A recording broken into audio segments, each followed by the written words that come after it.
And all this time, I thought the world was round. The world is not round. It has edges we can fall from and faces staring in entirely different directions. And I thought the world was huge, but it is not. It's in our hands. We can hold it, change it, turn it, shake it. We can solve it, but not by sheer luck or chance. We must be talked away.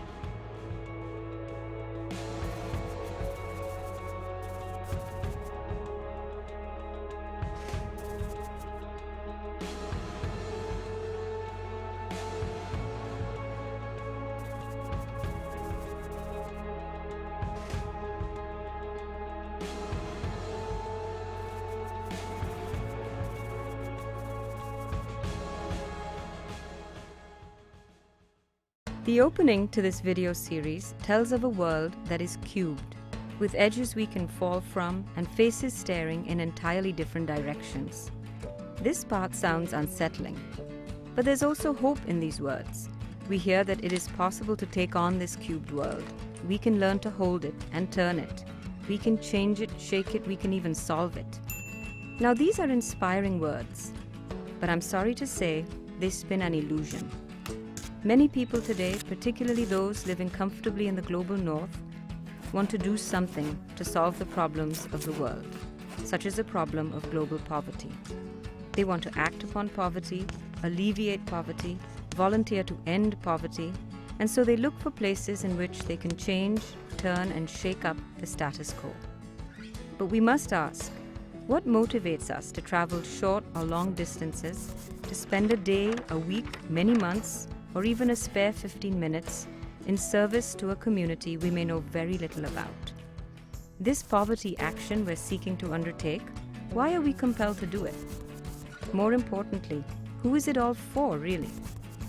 When we volunteer our time and resources, are we acting to help others or to help ourselves, or both? The philosopher Richard Rorty suggests we do things for others when we feel loyal to them. But loyalty is tricky because it can come and go, and we can feel it more or less. Sometimes it is thick and sometimes it is thin. Our family and friends usually hold first places on our loyalty lists. We have shared histories with them, shared experiences, and we can tell many stories about them.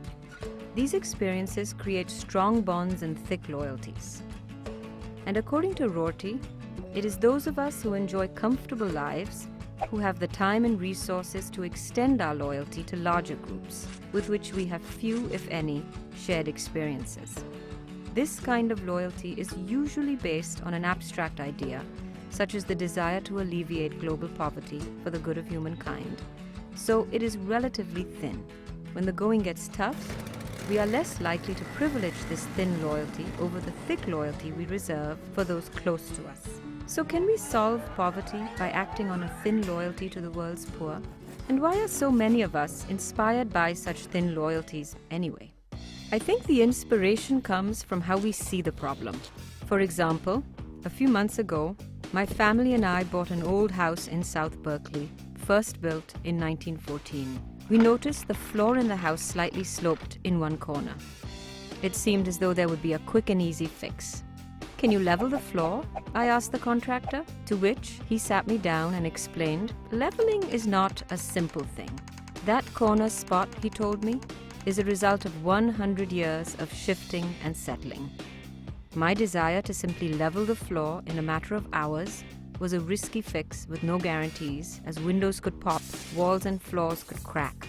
Like the slope in the house, the relative poverty of the global south has taken decades, even centuries, to emerge. Its many causes remain hotly disputed.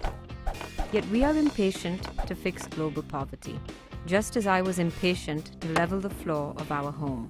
In the end, the construction crew did manage to level the floor slightly, but the slope is still there, and we will learn to live with it, which is where we have to let go of this analogy, as the same outcome won't suffice, it mustn't suffice, for all of the poverty in the world.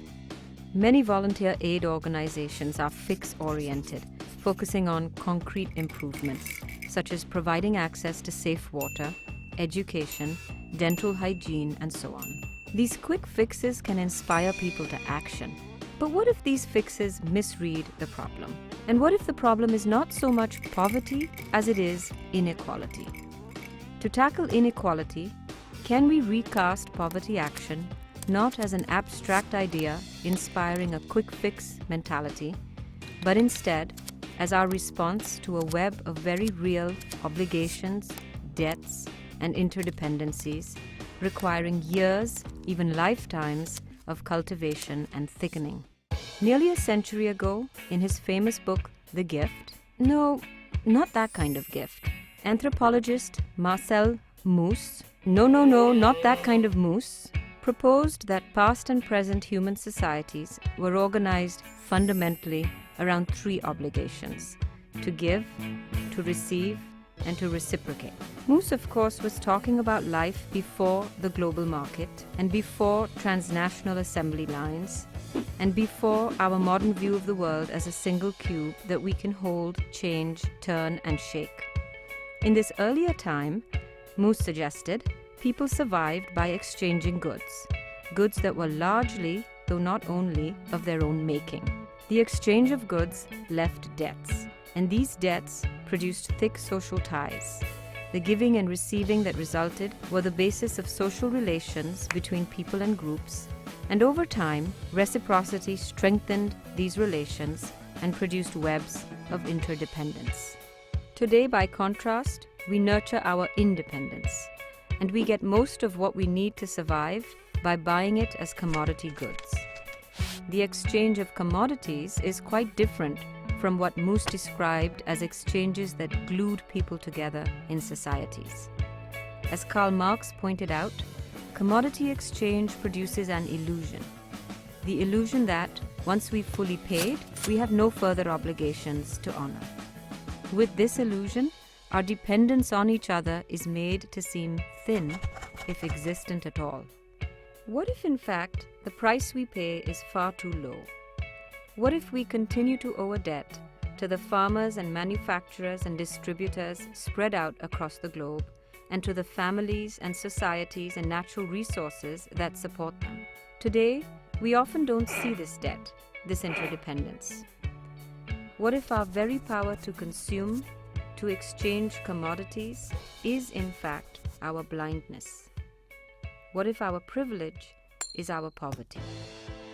But recently there have been efforts to make certain dependencies visible. We can think of the fair trade movement as making ties of interdependency visible again for consumers in the global north. We can think of calls to cancel third world debt as reciprocation for the debt owed from colonial rule. These modern ways of building ties through exchange and reciprocation are expressions of interdependence. By contrast, acts of charity are usually understood as one-way, unequal transactions between active volunteers with something to offer and passive beneficiaries able only to receive with nothing to give in return. This understanding sits alongside another view, a contradictory view, that we also hear a lot these days: that aid volunteers receive more in learning than they give in service. In either view of charity or volunteer work, however, poor communities are invariably approached as less developed or half-baked, still developing. They are thus defined by what they lack. As a result, many poverty alleviation efforts focus on getting more goods and services to the poor, more vaccinations, more education, more income, more food. By providing what we think these communities lack, we hope to develop them, to make them more like our communities. But what if we focus less on what others lack and more on our own consumption of more homes, more cars, more clothes, more electronics? Rather than worrying about how to be properly generous in the face of another's poverty, we might worry instead about how attached we are to our own comforts, for that attachment is usually very deep indeed. If we can't understand lives in less comfortable settings, if we can only view poor communities as backward and unmodern, then perhaps our very comfort and ease make us poor, poor in our perspective. Perhaps our privilege is our poverty. There's no need and no use in feeling guilty about this, but it is something to think about, and it may allow us to better appreciate the struggles of the poor and to thicken our solidarity with these struggles, not by giving things to the poor or fixing their problems, but by supporting the battles they are fighting. Not because we are generous, but because we are obliged to do so. We are obliged to reciprocate.